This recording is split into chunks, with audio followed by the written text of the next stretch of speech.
Mangayukatan, pinapanalanginan niya. Alleluia, alleluia. Ang mga bulak matahong, ihanan sa iyang bahong. Dahil ko siya, alleluia, alleluia, alleluia. Ang magbubuhat sa kanan, dahil ko siya,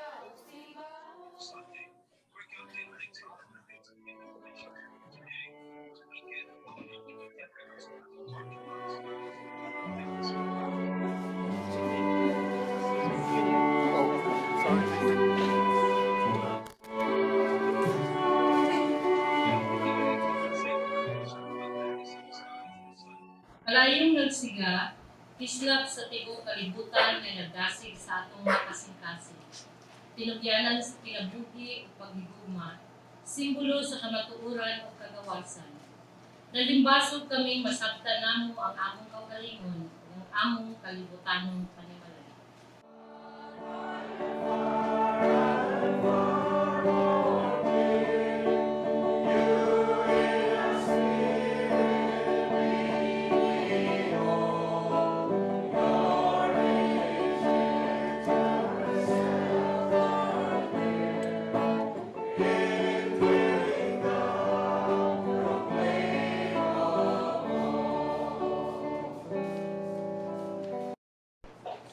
Dearly beloved, today we are gathered to witness the renewal of vows between beloved members of our faith.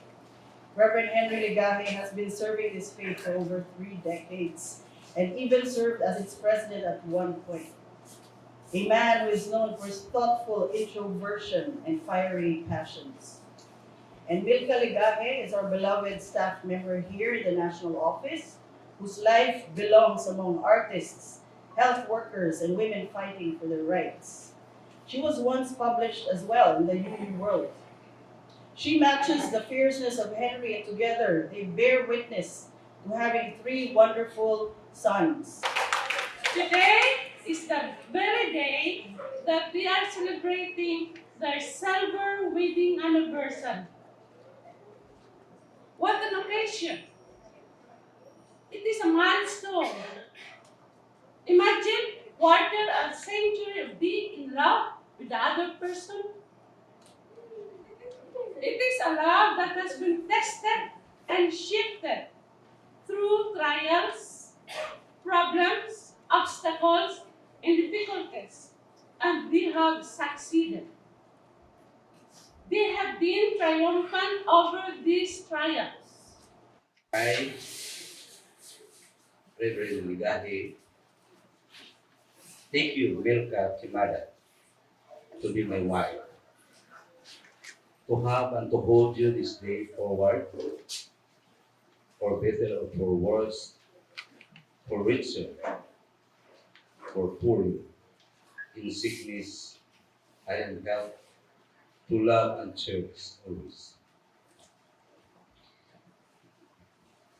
I, Melka Kimada, take you, Reverend Henry Legahe, to be my husband, to have and to hold this day forward, for better or for worse, for richer, for poorer, in sickness and in health, to love and cherish always.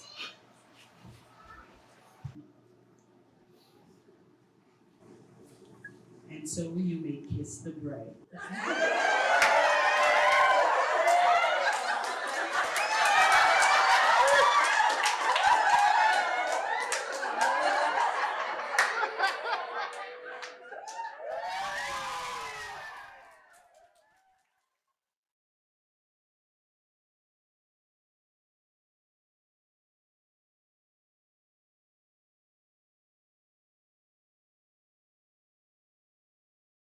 My role here today is to present the history of UUCP. And that small circle there, that's the Philippines. Unitarian Universalist here in the Philippines is limited to two locations only, Manila and Negros Island. So that is Manila, that is the capital of the Philippines, and that is Negros Island.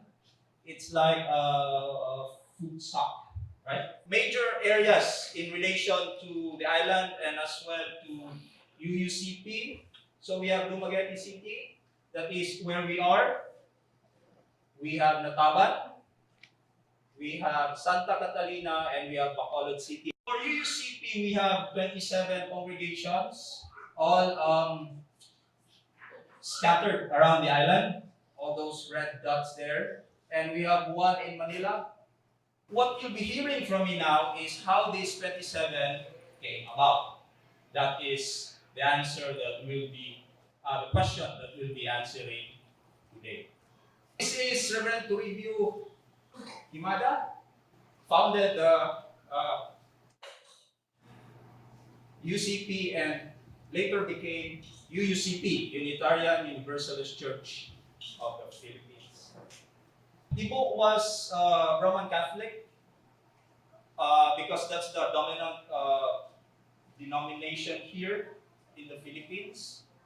So he was first a Roman Catholic, and when he transferred to Nataban, he became active with this church. Still a Christian church. Is it a fundamentalist church? Yes. Iglesia Universal de Cristo. He was so active there. He was a Sunday school teacher. He was asked to deliver sermons and issued a license to solemnize marriage. So basically, he was a minister. I think he was ordained there in the church. That was before 1954. So he was very active in that church. He served 9 congregations throughout Negros Island. Now this is Nataban. I think the pilgrims were able to visit this area, but I don't think you reached this place. This is on the other side of the, you went there with a marker. I think the marker was somewhere here. Okay? And that is a picture of the church in Nataban. Native materials. And that is the place. Okay? So it all started there in Nataban.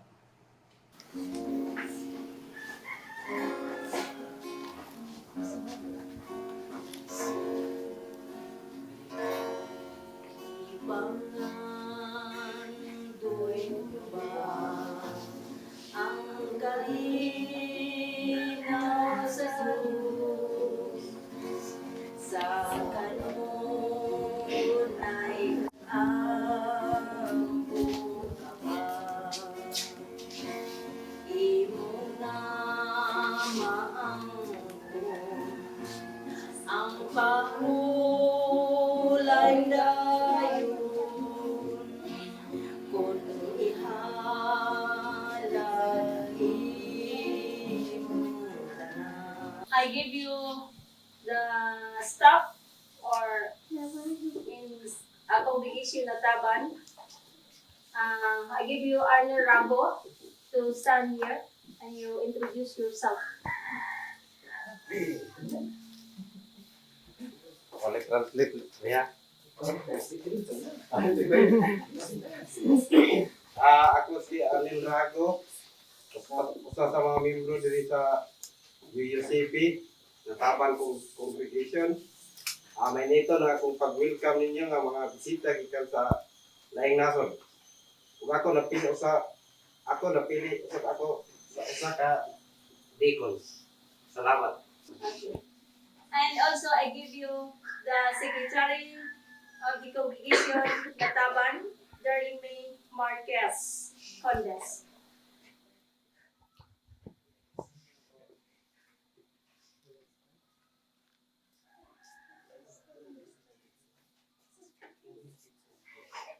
Good afternoon. I would like to welcome you here in our congregation, Barangay Nataban Congregation sa Carlos City, Philippines. Welcome, pilgrims. I am the secretary of our congregation and here in Nataban.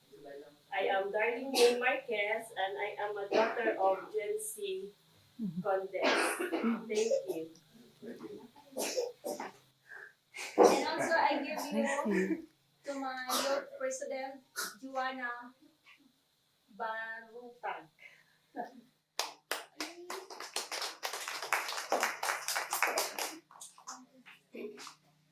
Hi, nice meeting you everyone.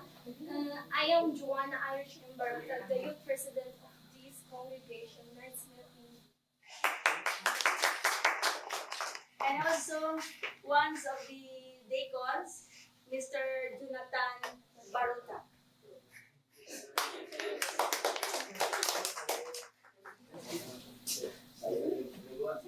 Good afternoon. Initon ako nga ni aga mo sa among kongreso.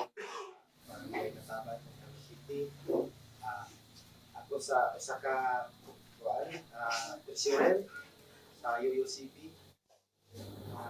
Salamat.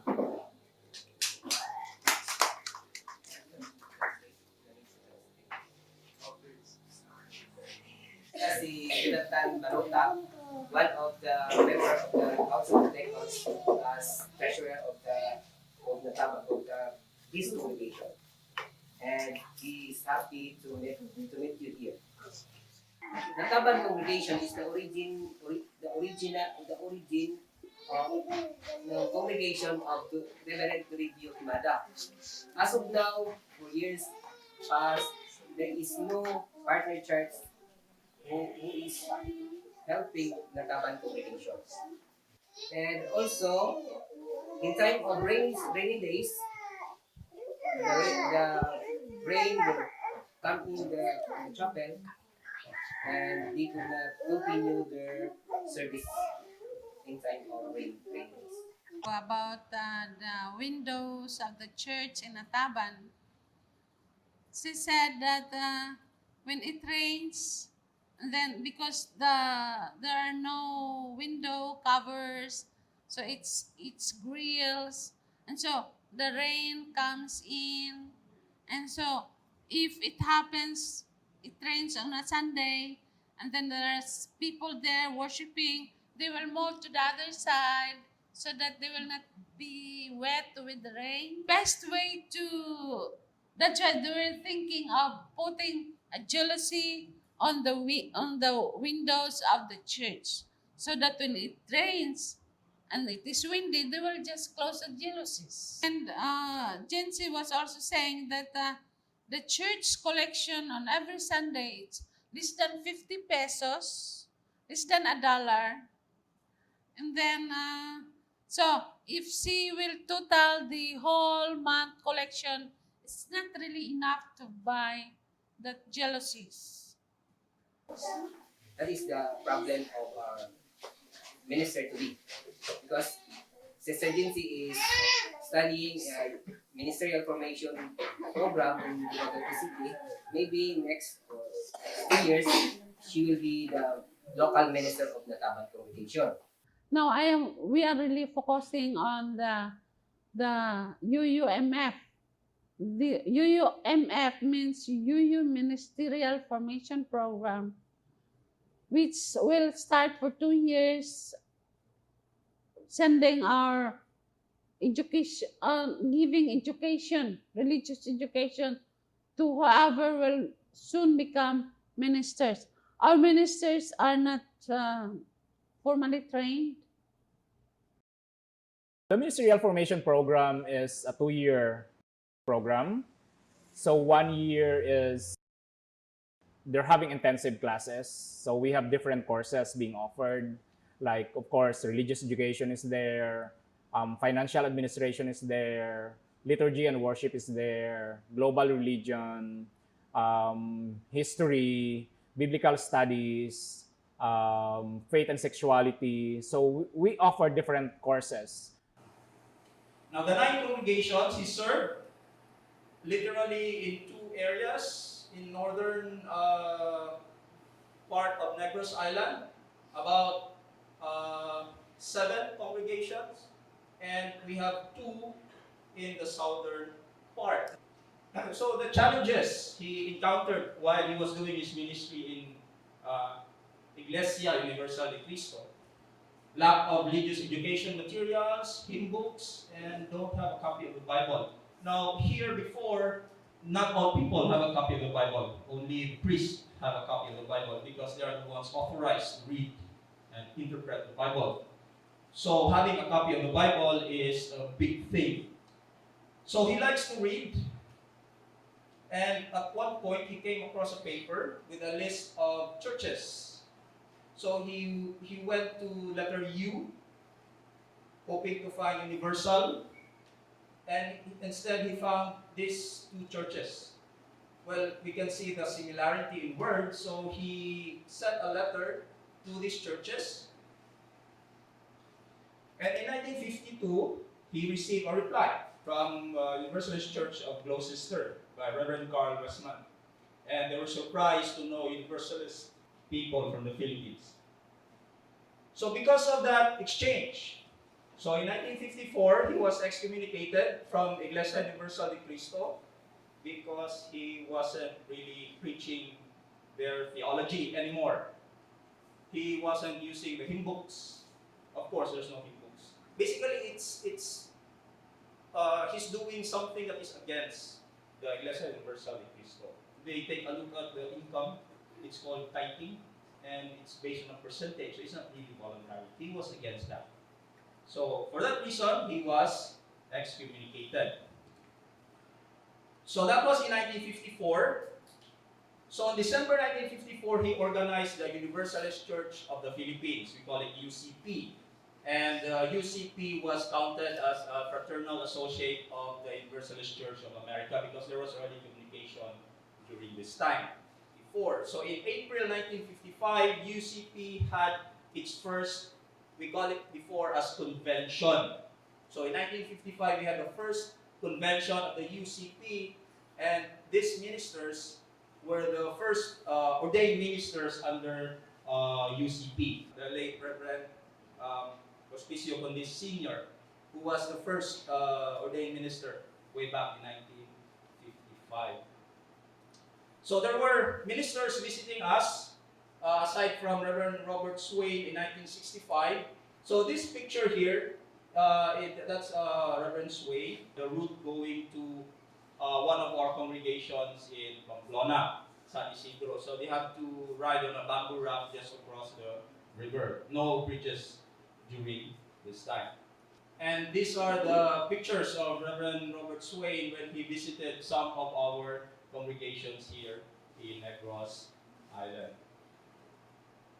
We also were visited by Reverend Toshio Yushoka, a Universalist minister from Japan. So in about 1961 to 1965, so we know that in 1961 there was the merging of the AUA and UCA in the US, and somehow during that time, the family of Toribio moved from Nataban to Dumaguete City, and this was the place where they stayed here at Dumaguete City. The reason for that one is that he finished his bachelor's degree.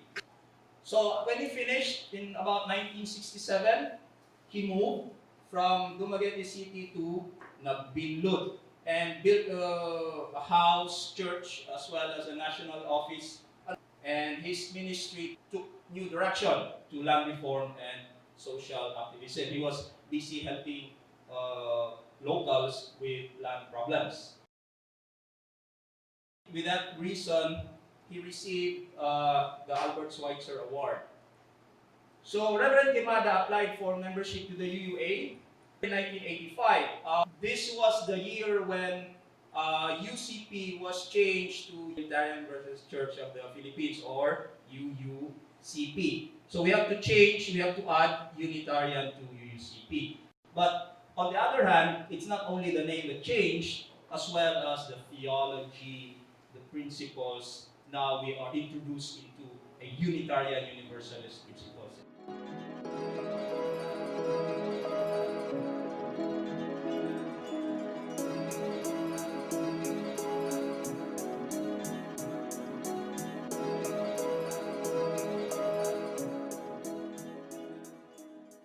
So this is a close-up view of Nagbinlod. Nagbinlod was declared as no man's land.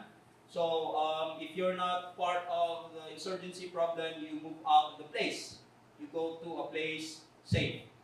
So that place was Kawitan. So everything has or had to be transferred from Nagbinlod to Kawitan. Books, printing machines, everything. So that was about 86 and 87. My father used to tell me that, you know, in Nagbinlod, because that he was in Nagbinlod at that time, it's so infiltrated with rebels. He oftentimes told me that several times the rebels are his friends, and sometimes they will ask for bond paper, ball pen, medicines, something like that. And he gave them. And there was even one time that his old typewriter with the name Universalist Church of the Philippines was borrowed by them, so that he can establish good relationship with them. Because, you know, when he went to the mountains, they are there. And how could he visit his congregations in the mountains? How could he perform child's dedication if he is not a friend to them? Now in 1988, the UUA board accepted UUCP as a member of the UUA. So that was this was the certificate showing us being members of UUA. So in May 1988, he was about to leave. Toribio was about to leave to receive the award during the GA, and that's I think in every June of the year, right? So in May, he was murdered, burned to death. So I anticipate that something will happen to him, because he received an anonymous note, we call it paskin, and a paskin that says something, be careful with your life, and it was not signed by anybody. I had anticipated that something might happen, but I did not expect that kind of situation to happen to him. So he wasn't able to visit or to accept. Instead, Reverend Perfecto Sienes, which happened to be my father, with Reverend Becca Sienes, went on and accepted the membership on UUCP's behalf. So I was the one who was there with my husband. And so he was with me during that General Assembly of the UUA in Palm Springs, California. The UUA BOT approved that UUCP will become a member of the UUA, but it will be subjected to the General Assembly. The General Assembly will have to approve it.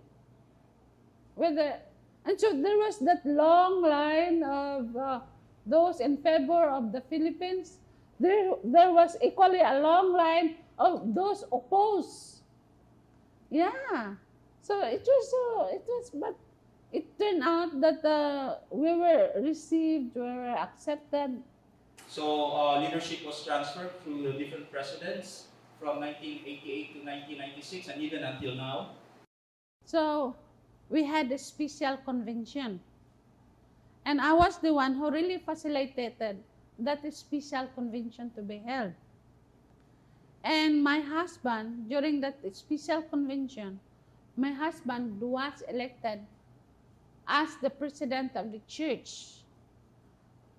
During the special convention, the UUA sent an envoy, Marjorie Agate.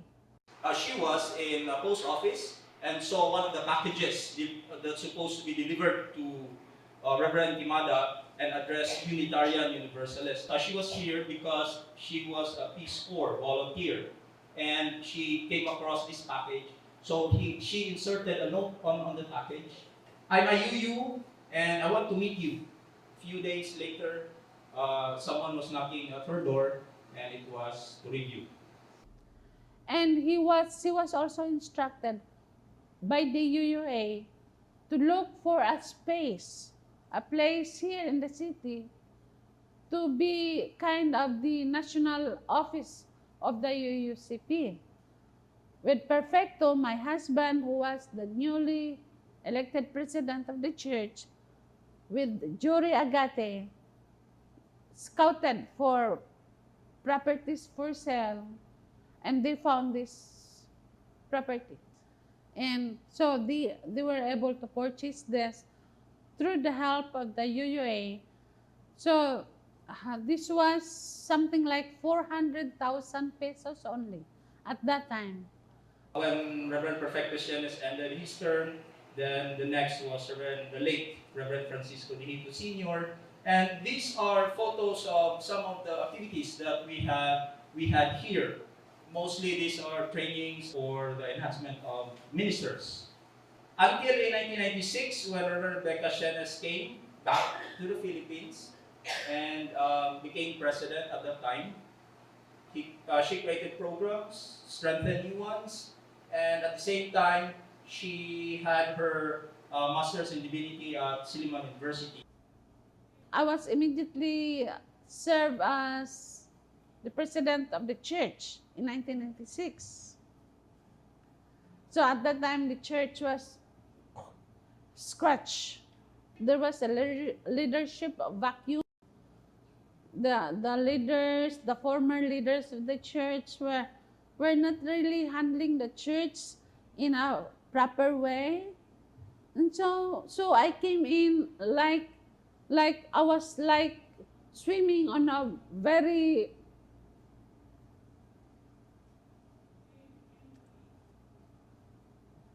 floody water.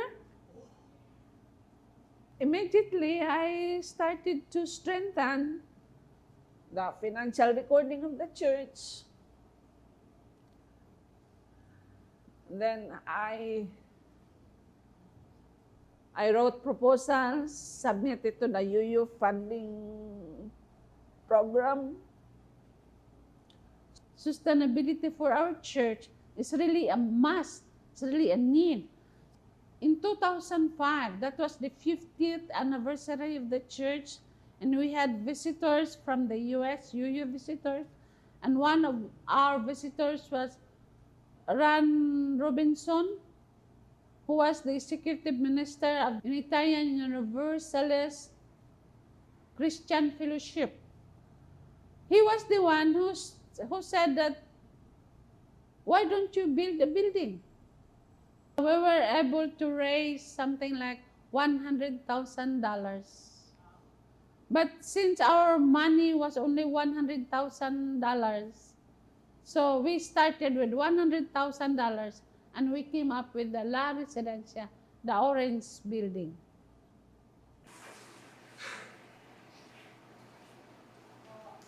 But Reverend Henry Ligahi became president before, and of course, Reverend Galiardo.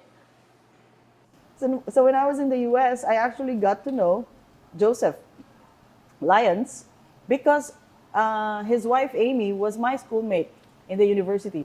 My partner and I asked them if they could take us in for a week. So they said yes. We didn't know what Unitarianism was. We just heard it in their household. Amy, his wife, said, hey, Tat, we went to this church. It's pretty cool. They were quoting Whitman and Emerson. I'm like, that's my church. I've been reading these two giants since I was 12. They said, you should run. I said, no, the next president should be coming from the grassroots. And I'm going to support that person, whoever comes, But no one wants to run against Rebecca, right? I was thinking if I was like the intermediary between the past and the future, that's a really good role, I said the most heartfelt speech I ever made in my life, which is why I'm running, because I want this part of history to be valued in such a way that we don't waste it, This is an opportune time where you can have a president who can ask a former president about stuff that we need to lead into the future. It's not like, I don't know who else will be president, how they will treat Rebecca, but as far as I know, I will treat Rebecca as the asset that she is, so that it leads us into the future. So I'm like just a canoe from one island to another, right? So I told them that I'm offering myself for that role, and it's all up to you. And I got 2/3 vote. The question, 9 to 27 congregations, how? First is intra-island relocation. Members, ministers who were part of the original 9 congregations traveled, transferred places because of probably livelihood reasons. They were able to buy land in other parts of the island. So they transferred from this area into some of the places in this area, okay, and continued with the ministry, and later on developed into a congregation. My father, Isabelo Quimada, was a minister. He was founded in Bikutan Congregation, my father. So I was born Ayuyo. The cousin of Reverend Toribio Quimada, Isabelo Quimada. Kani, pili o balihin ka diri, balihin ka diri. Baik ka dito. Awan na lang ang mga pro kay. Kani, pili o balihin ka diri, balihin ka diri. Baik ka dito. Awan na lang ang mga pro kay.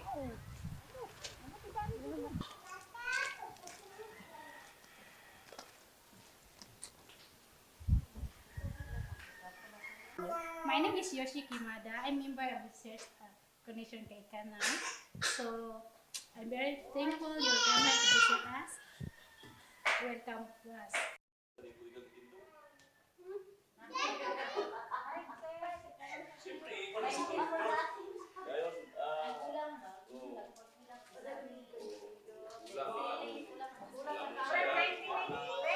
Now this one may be of interest to you. We call it faith healing, but in reality, it's Oriental healing using Oriental medicine, herbal using herbal plants, prayers. You have to remember that before, these are the only remedies when people in mountains have problems. They go to these faith, we call it faith healers, to ask for help. And through that, most of our ministers before are faith healers. So they somehow developed that gift, somehow developed into making congregations. We light these chalice for the safe arrival of the UUCP. In this place, and may the light of this chalice guides them as they continue their journey. And for all travelers, that they may reach their homes safely or wherever their destination be. Praise the Lord, I am Reverend Francisco Balungkas, Senior, the local pastor in Bikutan Congregation. I am the 3 years to Bible School graduate, and 7 years to Unitarian Universalist local minister, and 20 years to United Pentecostal Church of ordained minister, but 40 years faith healer.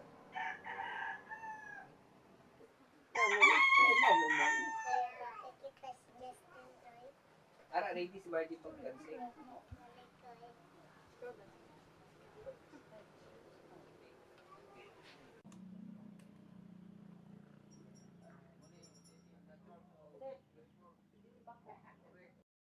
And my family discovered Unitarian Universalism way back in 1994 through a faith healer who happens to be a minister, an ordained minister of this church.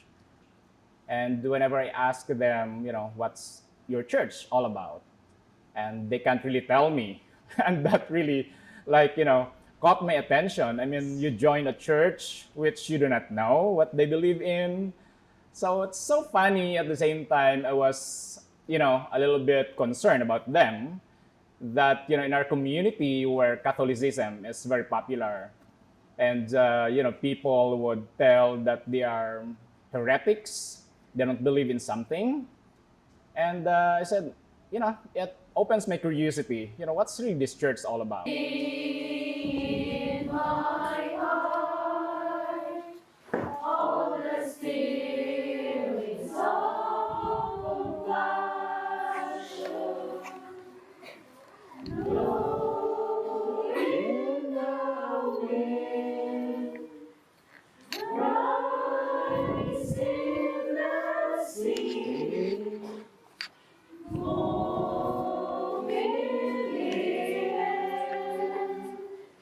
in giving life the shape of justice. Rose on wings, wings set me free. Spirit of light, come to me. Come to me. Number three, we have the internet. And I'm referring this one to the Bikutan Congregation. Bikutan Congregation started with an inquiry in the internet to the UUA, if my history bearings are correct.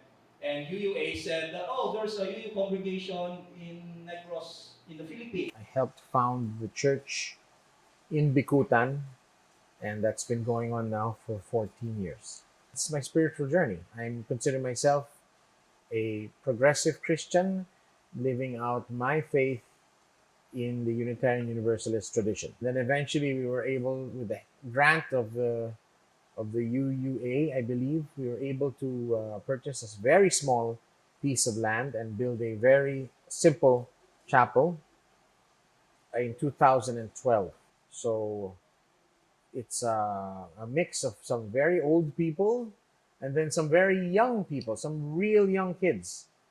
It is an urban poor area, but we preach to them this progressive spiritual message of Unitarian Universalism, and they're very receptive to it. But when I came back here in the Philippines, Bob Guerrero, you know him, right? So he's here. So Bob was the one they introduced to me when I started seeking Unitarianism, Unitarian Universalism. And they said, talk to Bob. So Bob eventually talked to me. And then he said, why are you joining? I said, I have had this calling since I was 17 that I'm supposed to be a servant of God or something. And then, but I know I don't like to be a nun. I was Catholic back then, and I was feeling like God was calling me. And then I told my mom, Mom, why is it that I feel pressure that God wants me to be a nun, but I don't feel like I should do it? And my mom said, if you feel you're forced, it's not from God. So, and then I just let it go. And then when I learned about UUism, I'm like, maybe this is where I'm supposed to be minister. and then Bob said, whoa, you are just getting in the church. You don't want to attend it. You want to run it. So there are two successful partnerships that I can talk about right now. So one is the congregation where I come from, which is Bikutan Congregation. What the partner did was just once a year, they would pass the hat. And whatever came from that pitch, they would send to us. And then they wouldn't even ask us or how we intend to spend it, nothing, no monitoring, nothing at all. They would just say, so how's it been? Has it been helpful? Yeah. And then we would just tell stories, nothing reporting like that. So that has been successful because we've had such elbow room and leeway in terms of deciding how to spend it. So not just for scholarships, also for financing women's businesses, and not just micro, because if you say micro, it's only like $200. So we've come up to $1,000 for loans for women. And the other one is Ulay, which you went to. And I think the success of that partnership was due to the fact that Carol Cook is a very strong advocate of Filipinos contributing to the UU story. So he has made it seems, her personal mission to ensure that the church really grew. Like it was under the incubation of UU San Mateo, with Carol as the lead of the partnership. So Ray Minasalvas is the main liaison on the Philippine side. And if he said, well, what's needed is a chapel, and then Carol would ensure that the chapel is made, right? So how much money do you need? So, and then she would try to drum up support for it, and now the chapel is really nice looking, right? And then, oh, I think we need some scholarships for college. Okay, let's see what we can do. So UU Church of Kaikan is located in the southern part of Negros, and then it is partnered by the First Unitarian Church of Honolulu in Hawaii. The church in Honolulu supported is college student in here, and this college student is taking up Bachelor of Education, and like recently she just passed the board exam for teachers. Because of her success, she wanted to like give back to the congregation by being the partnership coordinator, doing the updating, the reporting of the student support program, the exchange of communications through emails to their partner. Seawall is very important to the community because very dangerous if they have a typhoon, they're big wave. And then first send money from Honolulu Church, 100,000 pesos Philippine currency, and then 50,000, and then 35,000. So hope there's so many people, there's a great or good heart, then need more budget to make and finish this seawall, especially to the broken wall. Because the typhoon is coming, but it did not finish. All seawall is broke already, so very big problem. Having this benchmarking, what are the successes of the partnership, so we can share it. Also, partnership is really important for us, not just to have like resources, sharing of resources, but like building bridges along the way. Because for me, being UU is you have to be connected to all other UUs around the globe.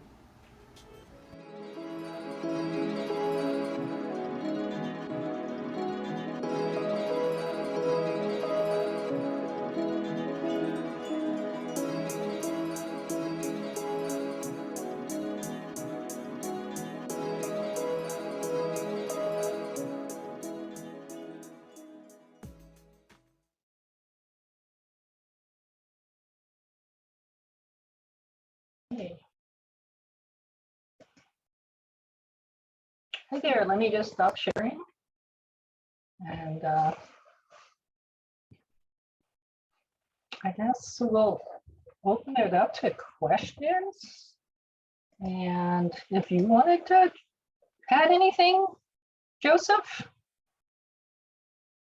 And particularly thank you to all of you who came from San Mateo. It was really fun to have you here because I know we had a couple of references. I also will say some of our edits got a little mixed up at one point because we added in the captions at the end. And when we did that, some of the I know that the San Mateo Church showed up strangely at the wrong place, but anyways, we still got to tweak that. We'll tweak on. We got to tweak that. So, and we'll get that to that eventually. I don't know. Any questions or any anything you'd like to know about? Yeah, thanks, thanks, Lori and Shulee. That was really neat to see, and I had no idea there were UUs in the Philippines. It's really cool, and it's just great cinematography. And I just had a couple questions for you. I think one was when you visited the churches in the Philippines, what was this thing about the churches that surprised you the most? And also, was there anything in general or from a particular church that you saw that you would like to adopt in your own? Well, so we went to many churches, and the thing I was the most impressed by is the spirit of these lovely little churches. They're one-room churches. I mean, you know, many of the Unitarian churches back east where I grew up, they're huge, you know, beautiful churches, you know, usually of stone and with, you know, the steeple and the whole bit. Whereas these were a tiny little one room, but they were so important and so critical to these communities because they were often the only meeting place for that whole village outside of a very modest, you know, house that they might have individually. So the church really became an important place for these communities. And so many of them as well were really up in mountainous areas or hard to reach areas that you would be really climbing up the side of a mountain to get there. And that was so different. But, you know, the spirit and the love of the people who were involved with it was just really lovely to see. I would add that in some of the, they call them barangays, sort of like big neighborhood or like counties here, the church was the only structure, the only public structure in that sort of mostly agricultural island. And the UU Church of the Philippines went on sort of a 10-year church building spree where they raised money internationally to put up these simple one-room buildings in between 2010 and 2020. And they built something like 16 little chapels, and they are sort of 24-hour centers, right? They're like schools and childcare and, you know, places to exchange rice and have, you know, a market during the weekdays, and then on the weekends it's church and youth, and you know, and they're also like evacuation centers when there's sort of climate issues. These are basically just really simple concrete structures, open air with a roof, but it's incredible, you know, what happens when you can provide some basic infrastructure for people. And most of these folks, you know, they live in often, you know, thatched kind of, you know, bamboo built structures that don't really last all that long in some of particularly the mountainous parts of Negros.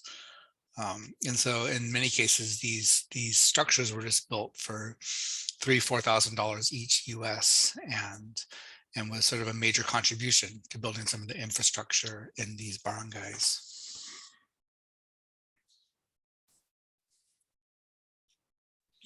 Just to let you know, these a lot of them lived in homes that were not of good materials, and there was a recent Typhoon Rai that really devastated Negros Island, and actually there were some deaths, I believe.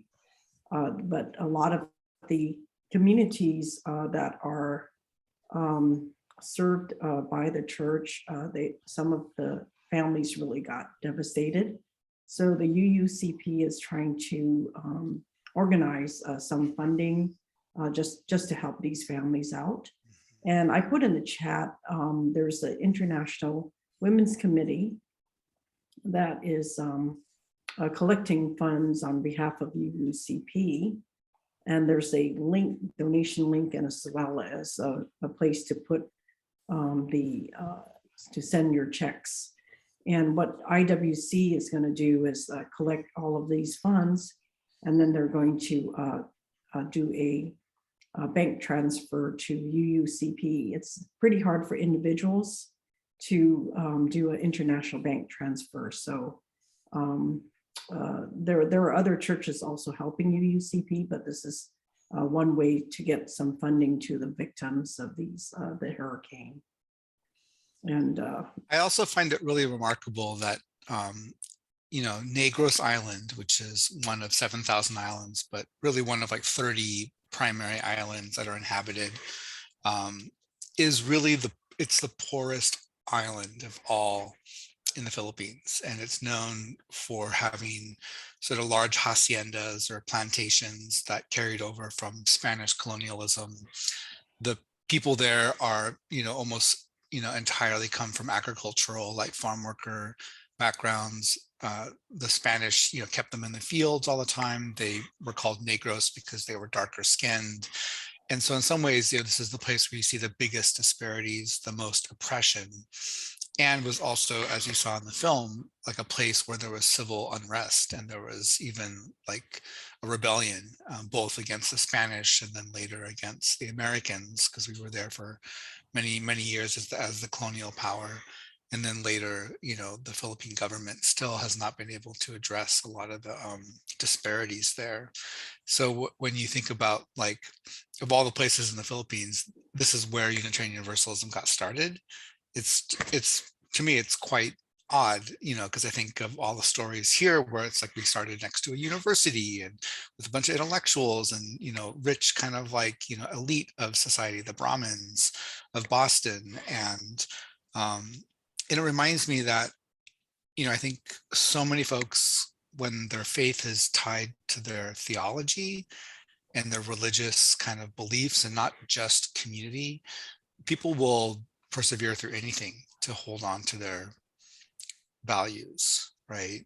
And it's taken me a long time, I think, to accept that, folks live these values versus it's something that, we didn't evangelize. There was no mission. There was some limited contact in the 50s, 60s, and 70s.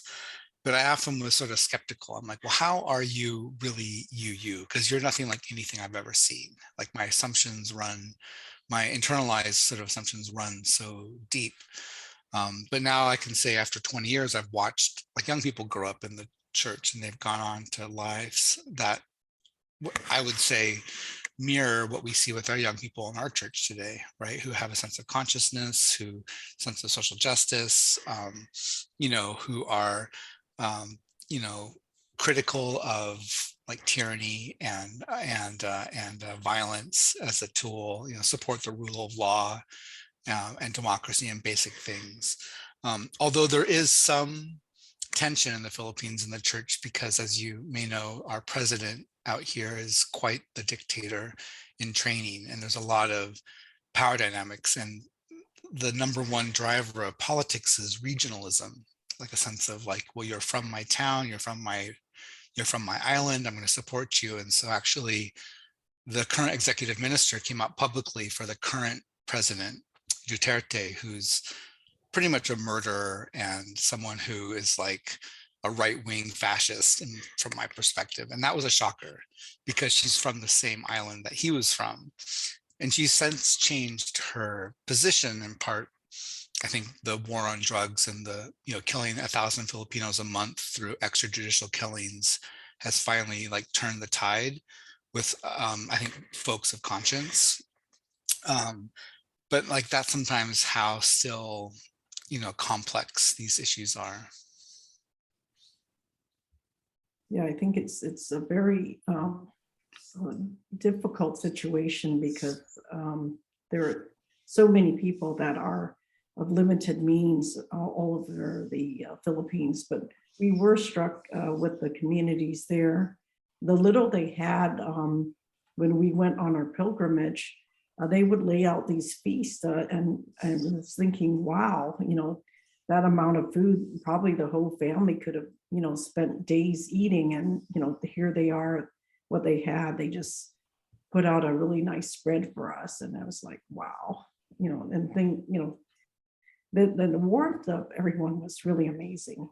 It's just really moved my heart. And, it was so wonderful to be able to be there. And, there's so much love there, and it's a tough situation, as Reverend Joseph had mentioned, and politics are at best complicated, but at worst kind of oppressive.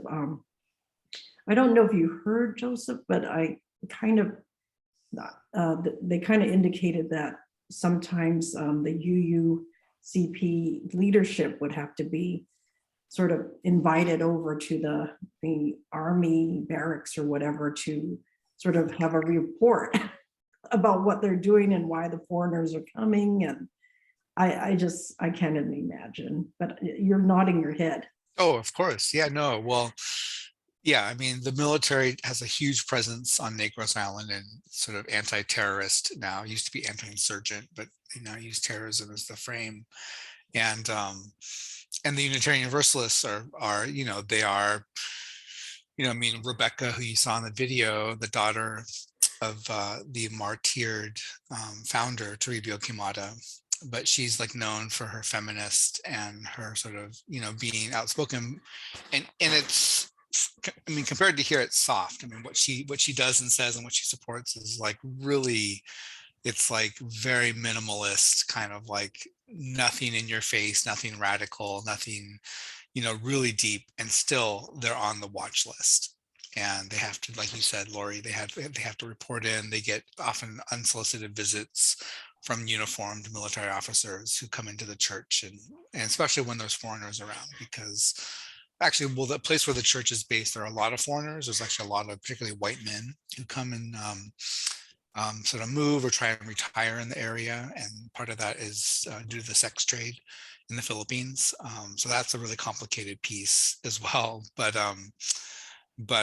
yeah, when you know, there's a lot of restrictions on foreigners in the Philippines. When you arrive at the airport, you're basically told you shouldn't be recording anything, you shouldn't be talking about politics, you shouldn't be engaging in people community, because I think it's the new administration's effort to really sort of stamp out any dissent. And it's just one more sort of like strongman sort of strategy.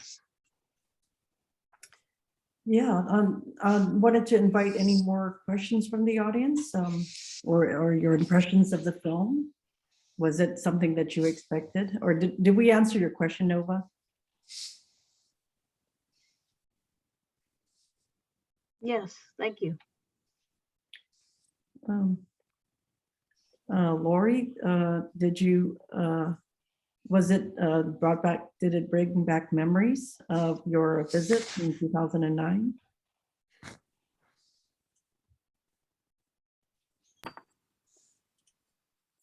Yeah, it sure did. It was, sorry about that, my camera turned off. Yeah, it was very sweet to see a lot of the same people, and thanks to Joseph and Percy for giving me a little more history lesson than I was aware of. It's yeah, there's a lot of underbelly to what we were seeing. Now, I would say again that visiting the congregations, everybody was so festive and, you know, generous when we got there, and you did have to sing and dance. That's what I would tell you if you're going to go to the Philippines. Yeah, I think our aim in making this film was to try to have, you know, all of the voices were entirely Filipino voices, and it was, you know, very lucky that we got to get Percy's lecture, so we totally got, you know, the history from their point of view, which was, I think, very precious, a rare opportunity, at least for us, and, you know, we managed to film that part, so it really helped bring that history alive. Anybody else want to comment or have questions? I just want to say thank you for doing that. I was very surprised. I didn't know anything about it. I think you did a remarkably good job of filming and putting it together. and presenting a part of what's going on in the world that I had no idea about. And I appreciate that a lot. And it was very, moving and interesting, that the whole history, some of the things that were said here about the Philippines and also the US's role in the Philippines. Very nasty role the US has played since 1898 when it invaded that country and all that. Anyway, it's very interesting that Unitarianism has taken root there in that island. Yeah. Bruce, a couple of interesting other factoids. The first colonial governor from America in the Philippines was the Unitarian lay leader, William Howard Taft, who was the moderator of our UUA's General Assembly in 1900s, and later became US president and a Supreme Court justice.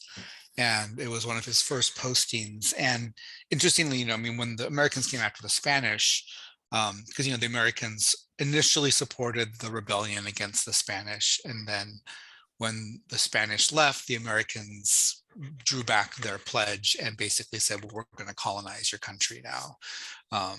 And that extended the conflict, and the Americans, ended up, winning that small war in 1898. And so Taft came in, and he definitely liberalized a lot. And the Americans in the first half of the 20th century just focused on sort of quote unquote nation building, and did build schools and roads and water and electrical in the major cities. And so they're given a lot of credit for some of that infrastructure work, while at the same time they were definitely exploiting the resources, maintaining sort of a us and them labor kind of situation. And during the war, after the war, when the Americans came and quote unquote liberated the Philippines, what was fascinating is that the leftists, the socialists and communists, who were very active in the guerrilla war and really were sort of responsible for sort of helping take back the country, because it's such a complicated geography from a military standpoint in the 40s, just 7,000 islands.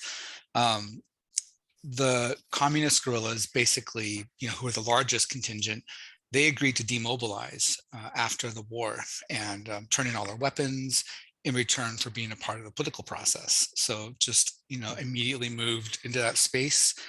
And the real shame was that the Americans basically conspired with the military of the Philippines, the sort of more conservative folks, and they sucker punched all those leftist folks. They ended up killing about 2,000 of them that they lured into different demobilization sites in the 50s. And that has been one of the root causes of this ongoing civil conflict across the Philippines, the sort of, and people just don't trust the government today to sort of be true to their word because of that effort. And that's, I think, one of the places where we really did do a disservice, because we've kept that country pretty impoverished and allowed sort of the Marcos dictatorship to flourish, which, that killed another like 40,000, so just all these sort of like tragedies have then ensued. So it's interesting to hear that, for me to even learn that we have a history with, particularly the early colonial history, even before our churches sort of organically developed in the Philippines. Yeah, part of the UUCP effort on the typhoon relief fund is just to provide another avenue for these farmers in very remote mountain regions to get some relief. Because other than that, because there's very little attention paid by the government and other international agencies in these remote areas. The Liberation Army is another source of help, but of course they do want you to participate in their more violent activities. So it's I think in Negros Island, the story is not finished there. Yeah. No, I mean, I think everyone uses violence as a racket. So sorry, John. Yeah, I just wanted to say thank you to the filmmakers. For a wonderful film and from what it sounds like, maybe even done at some risk for your own health and safety. So I really appreciate it. And I knew there were UU churches in the Philippines, and remember when Jory was here in the Bay Area for a while. I'm that old, yes. I'm been around a while. And just the spirit that came through, even in a video of the people, was just amazing. And you know, if we could, I felt like, well, if I could get a little of that, you know, how much I could do in my own life, you know, with it. And I just, you know, wish many blessings upon everyone there in the Philippines. And thank you all. Yes, absolutely. Emily, haven't heard from you. If you want to make any comments. Sure. Well, it's new to me too that there has been a history of the UUs in the Philippines. And what really surprised me was that a lot of them were identified as faith healers. And that's pretty astonishing to me. But I'm also glad that they're flourishing. I don't know if they still practice. Joseph, do you know if they still practice their faith healing? They do, but it's declining because they really aren't training a next generation. That's sad. Yeah. It is, yeah. I mean, I think faith healing also was the result of the peoples, the tribes, the different communities, and particularly Negros and all across the Philippines, just being so isolated from any kind of professional healthcare system for so long. And so it is really like an indigenous practice that came up as a way to care for people. So the faith healers often are folks who sing songs, you know, and can soothe, and they can, you know, they know herbs, and they have a sense of like, you know, the ways of the land. And then that evolved into some spiritual and religious work as well. So it's, you know, yeah. I had visited Dumaguete City back in the day when I was with the University of the Philippines Concert Chorus, and we would go around to different places in Mindanao and you know, and perform at different University of the Philippines locations. So I had visited Dumaguete City, and I is there a university there? yeah, Siliman. Yeah, Siliman, UP Yeah, Siliman. yeah. And then there's also like the state universities there, Yeah, that's Negros what. Oriental. Yeah, I remember. Yeah, I remember just visiting. I think the campus mainly, and UP Siliman. Yeah. Well, and actually in an act of sort of serendipity, you know, 90% of the Philippines is Catholic, and maybe, you know, 5% is Muslim, and the other 5% is Protestant of various forms, mostly conservative Protestants. And Siliman is the leading Protestant university in the Philippines. So it's a private university, but it's actually, they have a small divinity school there, and that's where a number of our earliest ministers studied, basically got a bachelor's in religion or bachelor's in theology. Yeah, and it was really interesting that they were describing how they couldn't describe what what the church was all about. that was that was funny and interesting to me, and you know, also having been a UU here at the UUCB up in Kensington, and also part of BFUU, and I also led a certain earth honoring rituals here at BFUU, you know, the cross quarter holidays, and especially All Hallows Eve. We would be honoring and naming the names of the dead, and calling in the directions and the elemental spirits. So, because I'm also with the Cups, Covenant of UU Pagans, and that's mainly, how I come to Unitarian Universalist, and also as a singer and chanter, and That's awesome. 35 languages. Everly, I wonder if you know who Grace Nono is. Oh yeah, Grace used to follow me around when I was a folk singer in the Oh Philippines. my gosh. Well, she's in our Metro Manila UU group. Oh really? Yeah. Yeah, I should did connect not you. know. You should get my email from Lori and I can introduce you to. I think I have. I am on the APIC. Yeah. But I just got into the APIC. Oh, great. The drum. Oh, that's excellent. So Yeah, Grace Nono is like, I don't know, like sort of like, I don't know, the Ani DeFranco of like the Philippines or something like that. Say what again?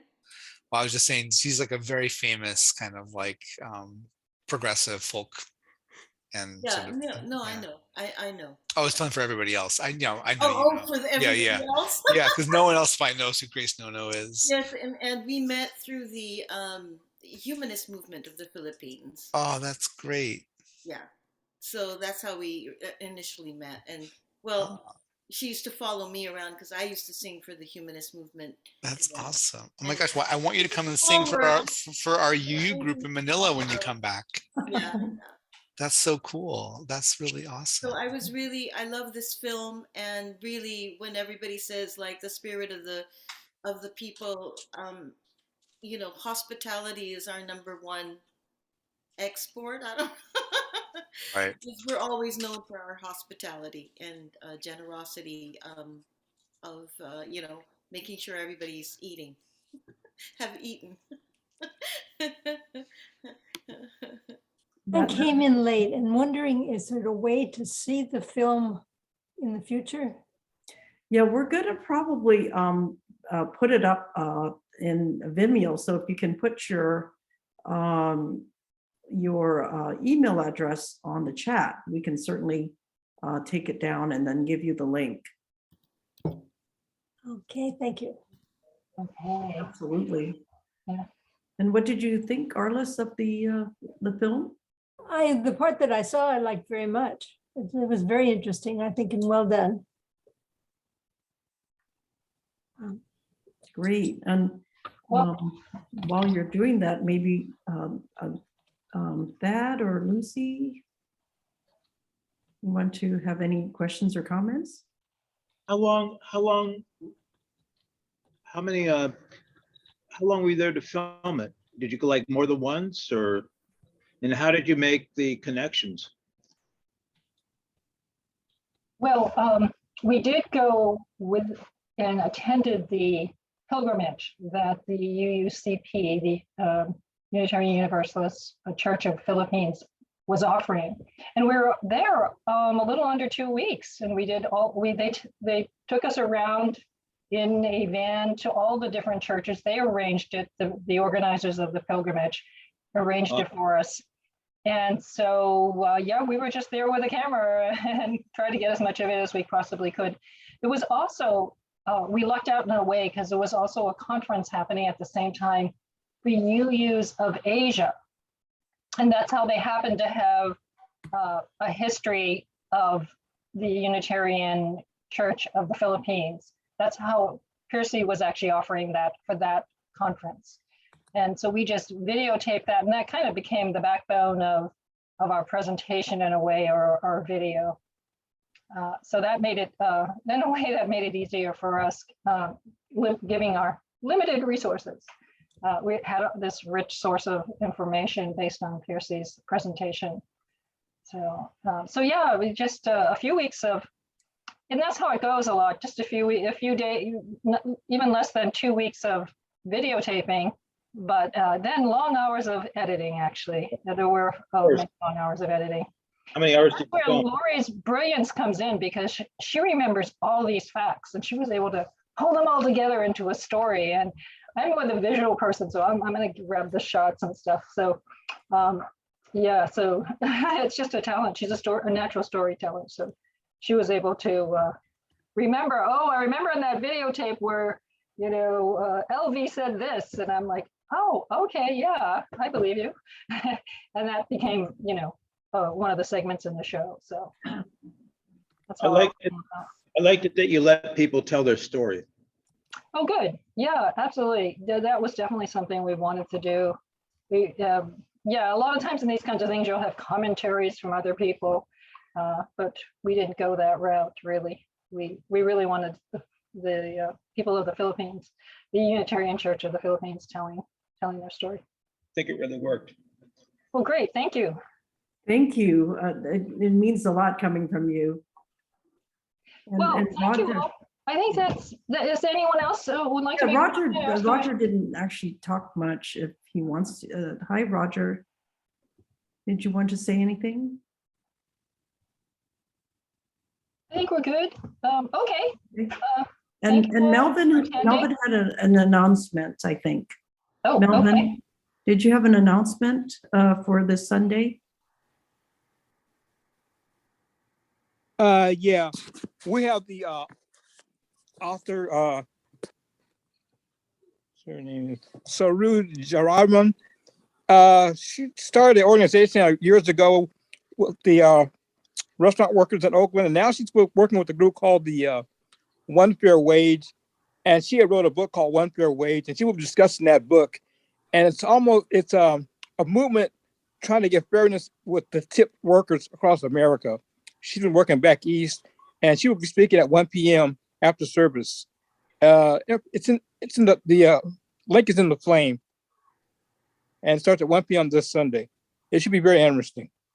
And I believe she goes to Oakland UU, I think, too. I'm not sure, but I know she did it a while. Okay, great. Well, I think I'll look forward to that program, Melvin. Thanks for your announcement. And I think if anybody else has anything to say. Emily, if you're talking, we can't hear you because you're muted. No, I purposely muted myself. Oh, okay, no problem. Okay, so I took down your emails, and as soon as we put it up on Vimeo, we'll give you the link so that you can actually see the program. And really thank you very much for your participation. And do have a nice evening. Thank you. Thank you. Oh, okay, Shulee, I think you're muted. Yeah. Yeah, thank you so much. I appreciate your interest. Bye, everyone. Good night. Carlos, thank you. It was great to see you again. All